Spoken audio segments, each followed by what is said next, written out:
Alrighty, folks. Let's talk a little bit about the 50mm crossover designs. I was setting up a few scopes and different rifles, moving things around as I always do, and I realized that I have on hand, well, more than five, but five that I was looking at the time, five scopes with approximately 50mm objectives that are mostly kind of fitting in this whole crossover category. Well, not entirely for tracked, but close. So what I have here, starting from what's closest to you, I have a Leopold Mark IV HD 4.5 to 18 by 52 scope I've talked about in the past quite a bit. I have the Revit Acura SR25i 5 to 25 by 50. I have the Burris XTR3i 3.3 to 18 by 50. I have the tracked Toric UHD. It's a, let make sure I'm not scratching anything. 4 to 25 by 50. Okay. And I have the Vortex Razor HD LHT 4.5 to 22 by 50. And you've heard me talk about this guy a lot. I've had it for a long time. Still one of my favorites. They all configured in a broadly comparable manner. There is significant difference in weight. And generally, when I talk, and historically, when I talk about crossover scopes, I generally want to keep the weight below 30 ounces. Two scopes here are above 30 ounces. The Revit is about 34, and the Tract is about 39. Vortex just under 22, 21.7, I think. Leupold, I want to say 26. And the Burris XTR3 is, I think, 29. So three of these fall on my traditional definition of a crossover. The other two are only kind of outside it by weight. So what's a crossover to me? Something that's decent enough on a low power to use with a clip on if I have to, decent enough on high magnification to shoot far away. If I have to, expose the elevation turret, for windage turret, I don't particularly care. With all of these, the windage is either locking or uh, covered. And I want this scope to be equally at home on a Western hunting rifle and on a moderately lightweight competition rifle. As a matter of fact, the Vortex sits on this stack pursuit that I would like to use for the production class, factory class, whatever it's called, and narrow hunter competition, since it just with this scope, it just squeaks in under 12 pounds, so I can get into that weight category. Mechanic, I've had all these scopes for a while, they all work. I have no real issues with them, and you can probably look back to some of my earlier impressions that I've had. The Vortex, Cracked, and Burris have three type reticles. Leupold has a hashmark type reticles. This is a PR1 mil. With the Burris, I have a SR2 mil. The Revit has a distinctly more hunting-oriented reticle, but I would have no issues whatsoever taking this scope with this reticle into competition if it wasn't an MOA. But I do believe they have a Miller-Edian version coming out, and I hope they'll have a Miller-Edian version of the same reticle. What Revit has is, I believe, to be the finest long-range hunting reticle on the market today. The toric reticle is clearly oriented more toward precision competition type use. It's a very extensive tree that goes very far down, further down than I'd like. Reticles are neither the beholder. What I wanted to talk about today is some observation about optics, because I got out here a little bit early. As you can see, the sun is getting low. Actually, it's about to get fairly dark and cold very soon. And I spent a significant amount of time going back and forth between these five scopes, looking into the sun, exploring how flare affects them, trying to see how they compare in terms of ease of getting behind, in terms of resolution and contrast, and in terms of depth of field. Honestly, all five of these are pretty nice and surprisingly closer together than I thought they would be, despite significant difference in the price. The Burris is the cheapest at about $1,100-$1,200. The Vortex Tracked and right around 1,400-1,500, I think. Leupold is typically about 1,600, and the Revit is over $2,000 at 2,100 or so. Optically, they are relatively close. The Revit is the better one of these.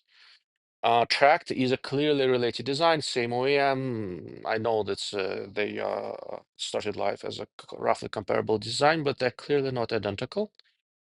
Since the Revit is a little bit better optically and somewhat oddly to me on the same magnification. What I did for depth of field, I set them all on 18 power, since that's max magnification for the Burris and for the Leopold. I set them all on 18 power and explored the depth of field using the targets I have here as well as I can. So what I did, I focused them all as perfect as I could at 100 yards. And the way the berms are arranged, I can keep the 100-yard target in focus and see how the depth of field before deteriorate, how the focus how the object sharpness starts deteriorating as I go further out. And here I have targets at 200, and then there is some hills and structures out about 400 yards. So I could look at that very, very nicely. Some things surprised me a little bit. One is that how competitive the much less expensive Burris XTR3 was with this crowd. It is quite impressive. And Burris also does have the widest field of view, which is a nice thing, generally very nicely worked out scope. It's the only one of this bunch that's made in the Philippines. All the other ones are made in Japan, and this speaks well of how well the Filipino OEMs are catching up.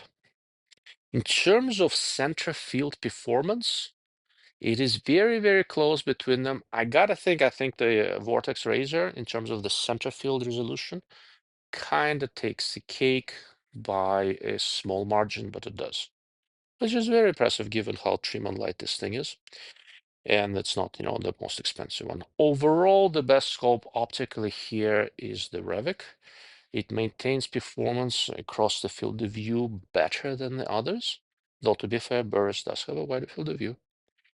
And in terms of depth of field, the Vortex and the Revit were the best. And that was a little bit surprising because the Tract, which is a related design from the same OEM, in terms of depth of field, it was a little bit shallow. In terms of pure image quality, the Tract and the Leopold were very, very close together. Tract, the field of view is a little bit wider. Depth of field on a Tract and on a Leopold was almost the same. And Burris was ever so slightly shallower, but barely. In terms of ease of getting behind them, I think the Revit and the Leopold had a slight edge over the other three. Between the Burris and the Tract and the Vortex, it was very hard for me to tell which one is easier to get behind. They're all pretty straightforward. You do have to be careful with how you set up. I really how far forward you mount the scope and all that. At first, it looked like the Burris, to me, it looked like the Burris had the tightest eye box. And then I realized that I originally set it up for positional shooting, right? And I did not, and here I was shooting off the bench and prone, where the eye is closer to the scope, and I needed to bump it forward a notch, and which works well enough for positional shooting and looked better when I was shooting prone. So if you carefully set up the eye relief on all of these scopes for the same general position, it looks like Burris, Tract, and Vortex have about the same eye box, eye relief flexibility, with Revit and Leupold being a little bit better. In terms of contrast, oh, that's a tough one. Again, I think the Revit was just a little bit better. The color was a little bit better on high magnification. It maintained contrast into the high magnification a little bit better. And Toric and Revit, both go up to 25 power. Vortex up to 22. Burris and Leopold up to 18. I think the Revit maintained image quality at high power the best. Vortex is pretty good all the way up to 22, but between 20 and 22, you do see a little bit of a deterioration. Where most of the comparison I did side by side looking on 10 power and 18 power. And the reason I do these two magnifications, well, 18 is the highest for two of the scopes in the group. And at 10 power, what I want, it's really a very good test of depth of field, because I want 10 power, I want to be able to shoot at a target at any more or less normal hunting distance without having to mess around with the parallax with the side focus. And on 10 power, all of these were nicely forgiving, easy to get behind, with very good depth of field. None of them have very significant distortion, but you do have to keep in mind, so tracked at Burris have a lot more adjustment range. Here's the spec table. Than other scopes. Special track has a ridiculous 47 milliradian of adjustment range. That's why it's sitting on my Refi that occasionally I like to shoot very far away. It's sitting in this sloped air attack mount. Right now, I don't have it clocked all the way to the edge of adjustment, but I will reset this a little bit because I want to take the sticker out to 600 yards. I've done it in the past with a different scope. I want to do it with this one. I think that'll work better. But with the tracked, they are giving you all this huge adjustment range. But if you get close to the edge of the adjustment, image quality is going to suffer. You'll have to rework the parallax. Still, as you get close to one edge or the other, you will see on one side, you will see some softness, you will see some distortion. Within the center, maybe 15-20 milliradian of the adjustment range, the distortion on the tract is extremely well controlled. And that's the case for all of these. I think so the Revit and the Vortex has about 22-23 milliradian of elevation adjustment available. Vortex limits you to about 11 or so milliradian of total adjustment with a double turn, 6 milliradian per turn turret. With the Revit, you can keep dialing. It works very nicely. Go into second turn if you need to, and it's this is MOA 25 MOA per turn. I'm sure the milliradian version is going to be 10 milliradian per turn or something like that. Both of these constrict the adjustment range, so that even if you get close to the edge, yes, there's some image quality deterioration, but it's not too bad. With the tracked, they are giving you all the rope to hang yourself. So if you sit all the way at the edge all the time, you're not gonna like the image quality. But when you really need it, you really need it. When I want to shoot really far away with the 22, I'd rather have the adjustment range, even if the image quality deteriorates, than have to jump through a million hoops with different mounts and adjustments and additional prisms in front of it and all that sort of stuff. To me, that's just a simpler, easier way to go. Burris XTR3 also has a significant amount of adjustment range and maintains the image quality surprisingly well, even closer to the edges, but you, of course, do see deterioration.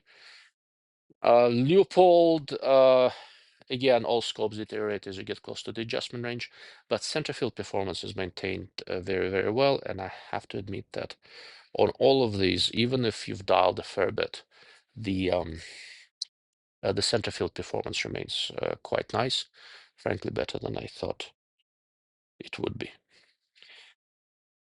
Trying to choose the best scope here is a fool's errand. They are priced differently, they're configured a little bit differently, they're clearly not quite aimed at the same market. And there is a big price range difference. There's about $1,000 price range difference between them. That having been said, if your primary purpose is long range hunting and you can tolerate a little bit more weight, it's very, and you're an MOA shooter for now, it's MOA only. It's very hard for me to go against the Revit. It's a clever scope, zero reset is toolless. Everything works, controls are smooth, image quality is very good. The way the elevation turret is set up, you can get a custom dial. Well, you have your MOA scale and a custom BDC. They'll make one for you. It's just a nicely worked out scope. Just works. It works beautifully. If weight is important, really important, I think the Vortex Razor HDL-HD 4.5 to 22 by 50 that I have here is still the champ. It's under 22 ounces. It has worked like a clock for years now. This is from the very first batch they made. Hasn't skipped a beat. Turrets are not as distinct as a lot of people like, but I've never skipped a beat. They are quiet, but distinct enough for my purposes. Literally zero issues ever since I had it. Windows turret sucks, it's mushy. Big freaking deal. I never use it other than sighting in, so I don't really care. It is arguably one of the most misunderstood scopes on the market. People keep on thinking that this is their competition scope, and this you can use it in competition. I plan to, right?